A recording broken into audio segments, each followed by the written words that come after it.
There's only one Yeah. dividing line today. Do you love America and do you want to fix it, or are you a globalist? It's that simple.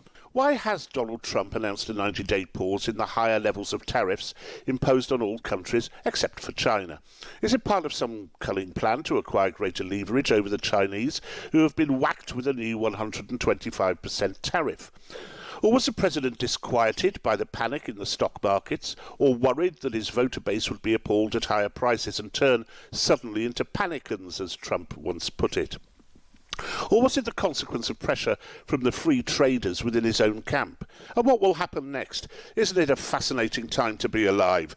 What has been missed a little in the domestic coverage of this brouhaha is America's long-held fondness for protectionism and tariffs dating all the way back to 1776 and continuing through Teddy Roosevelt well into the 20th century. A protectionism done as much for the security of a nascent country as much as purely for trade reasons. It's also proving, at the moment, popular with the voters so far. To unravel these mysteries, I'm joined by Mr. Trump's senior advisor, the writer, journalist and brilliant broadcaster, Sebastian Gorka, who very kindly at this early hour joins us via Zoom from Washington. Seb, good morning to you. To have Rod Little call me an excellent broadcaster and have the segment introduced with an analogy to a Kinder Egg, I think I've arrived. Rod, huge fan. Honored to be with you. Thanks for that lovely little blurb last week about my interview on the BBC. It's a pleasure. Good morning. Or rather, good afternoon to you. Good afternoon, yes. So why was that? Why do you think that 90-day pause was put into effect?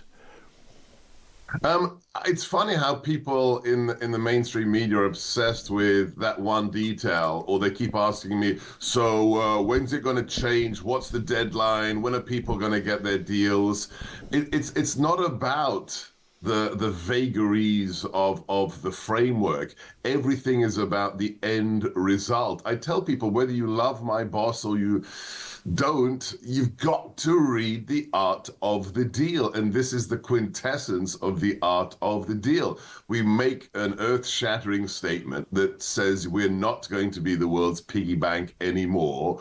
We deploy those, poster boards with the rates for all the countries involved who are being tariffed. And then what is it? That's a catalyst. It's not about pauses or 90 days this, or when are we going to get, to this deal being secured with every nation. No, the question is the actual deal itself and getting equitable relations back. So it's really very simple. The president has decided that the globalized economic system took America for chumps, and that ended last week. Yeah, I can see that. I can see that, and by implication, from what you're saying, Seb, it would seem to me that you would say that the 90-day delay was kind of baked in right from the beginning. That this is simply the art of deal making and good business sense. Well, yes, and what's really, the metric of whether or not it was good business sense. And I work in the National Security Council for the president and for the National Security Advisor, but I feel a little bit sorry for my colleagues down the hall in the National Economics Council, because I don't think they're getting a lot of sleep nowadays, because we have more than 75 heads of state who wish to desperately talk with our boss, President Trump. So they've had to create this massive Excel spreadsheet, try and work out the prioritization of who we talk to first because we like them, or because the magnitude of the tariff deal we could get out of them is so inordinate that they get the priority. But that's the real metric, when you've got almost 100 nations saying, oops, sorry, can we get a good deal? Then, the president has hit pay dirt. And so you think there was no real disquiet when the markets, as markets often do, went haywire the day after all those tariffs were announced?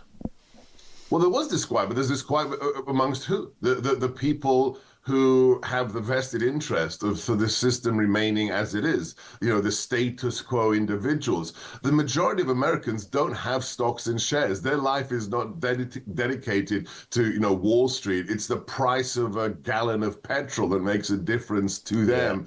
the fact that, they think twice about the amount of Chinese garbage they're forced to buy because that's all Amazon will stock, or the local, shops. So it's really, if you look at the percentage, 80% of shares and stocks are owned by less than 5% of the US population. Well, who are those people and why are they disquieted? Because they don't like having the cage rattled. And at the end of the day, they thought offshoring was the answer. Who cares about the working class? Those crappy products can be made in Mexico or China. It's hillbilly elegy. It's what J.D. Vance wrote in his book. It's the betrayal of the working man in the US for the last 50 years. And as a result, the disquiet is from those, it's the Chamber of Commerce types. It's the people who check their stock app every 5 minutes on their phone. That's not the average American, Rod. Well, it's interesting, isn't it? Because you try to portray what Donald Trump is doing over here as being what I think it is, which is kind of left-wing with tariffs and protectionism, and you would be laughed out of court because it seems it's not possible to view Donald Trump as anything other than far right, which is what you get in Europe. But there is also this important fact that it's actually playing rather well with the public in America at the moment, isn't it?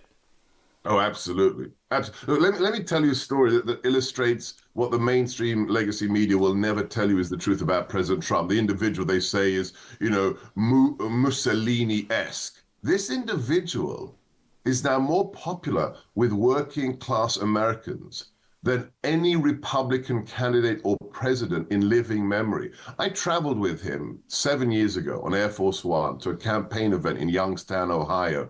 Youngstown, Ohio is the Rust Belt. And we drove in the convoy to the stadium past disused, broken down steel mill after disused, broken down steel mill. And when we get to the stadium, he's in the back with the VIPs. I go down into the bullpen to meet the voters. And I realized after, doing selfies and chatting that I was talking to former registered Democrats whose parents had been Democrats, whose granddad had worked in the steel mill, and they were there to see the billionaire from Manhattan. Why? Because this is the great irony. Forget the taxonomies of yore. We have a Republican Party that isn't about Wall Street anymore, isn't about the fat cats. It is a working class party that is representing those who want pride in manual labor, who want to be proud again of their country, or just to be allowed to be proud again. And what have the Democrats become? The party who say, we're here for the little guy, for the working class, for the minorities. Yes. They are the party of the bi-coastal elites sitting in Starbucks, working their, white-collar job in HR on their $2,000 Apple MacBook. That's the Democrat Party. It's a total inversion of the prior political taxonomy, Rod. Yeah, well, and it happened here to a degree as well, in that the parties kind of changed ends. But doesn't that imply that there must therefore be a tension within Mr. Trump's presidency between those who are very, very much in favour of free trade, such as Elon Musk, and those who, like J.D. Vance, see things rather differently, and that the Republicans should be the party of the working class? There must be a tension there, surely.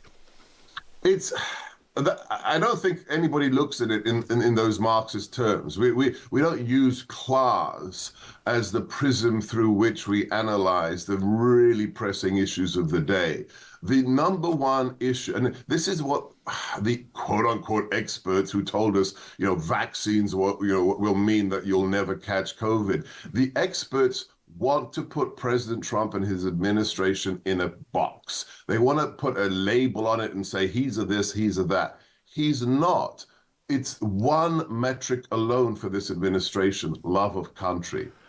This man, who could be living a very quiet life, a very happy life, has decided, at the cost of being shot in the head by a Democrat donor's bullet, to step back into the arena. Why? Because he sees a fundamentally broken system, and he thinks he can fix it for one reason and one reason alone, not to appeal to a lobby. Nobody owns him. Big pharma, oil, tech, nobody owns this man. That's why he is a threat to the establishment. He wants to fix things because he loves the country. And I think labels such as left and right, conservative, liberal, are really redundant. There's only one dividing line today. Do you love America and do you want to fix it, or are you a globalist? It's that simple. What would constitute a good deal with China? Because that's the crux of the matter, isn't it, here? Wow, that is a fabulous question, Rod. Knowing how the CCP thinks, having read their manual for how to take down America, which any one of your listeners can check out right now, it's unclassified, it's called Unrestricted Warfare. That's a very good question, because we know what their goal by the 100th anniversary of the revolution for 2048 is to make sure they are the only hegemonic power in the world. So I don't know if there is a perfect deal out there with regards to China, but I'll say this.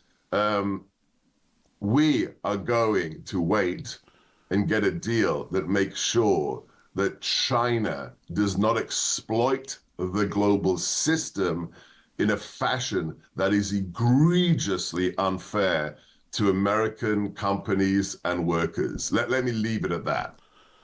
Okay, well, one more question on the trade business, because I do want to ask you about this breaking story about Iran and a possible nuclear deal, which is very much in your area, I suppose. But you do have the ear of the president. I wondered if you could mention to him quietly at some point that the United Kingdom doesn't really deserve tariffs. That we're actually okay as a country, and just relax a bit when it comes to tariffs for the UK. If you could mention that to him at some point. I will do my best, given that it's slightly out of my lane of national security and counterterrorism. But yes, look, let's be honest, Rod. Let's go back and we'll look at the pictures of the president with the late, great Elizabeth II. You can tell the president really has a soft spot in his heart for the UK for all kinds of reasons, including familiar ones. So at the end of the day, you got a really good deal in comparison to those on the continent, and I think it's going to get even better in the not too distant future. Well, I look forward to that. We're beginning to hear news a little bit. I don't have much detail on it at the moment, that we might be edging a little bit closer to some sort of deal with Iran over its nefarious nuclear plants. Can you tell me anything about that at all? All I'll say is that the conditions are right for a deal, or at least we are closer to a potential deal than we've ever been since the nuclear ambitions of that fascistic theocratic state were first ever born. Mr. Witkoff is an incredible individual, very Trumpian in nature, also a man who knows how to get deals from very, very recalcitrant partners.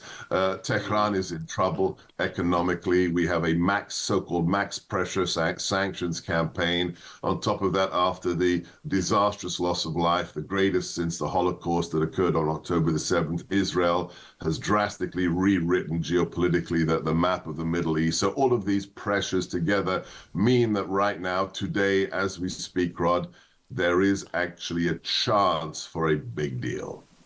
Which would be great.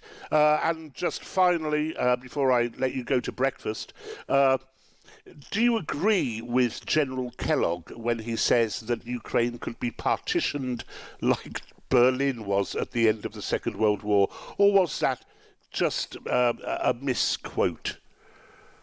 Look, he has the portfolio. Keith has the portfolio, so I'm not going to gainsay the actual man in the arena who's doing the negotiations to stop this meat grinder finally from taking a generation of Ukrainians and Russians away from us. I will say there'll have to be some kind of recognition, maybe if just temporarily, of the facts on the ground. Why?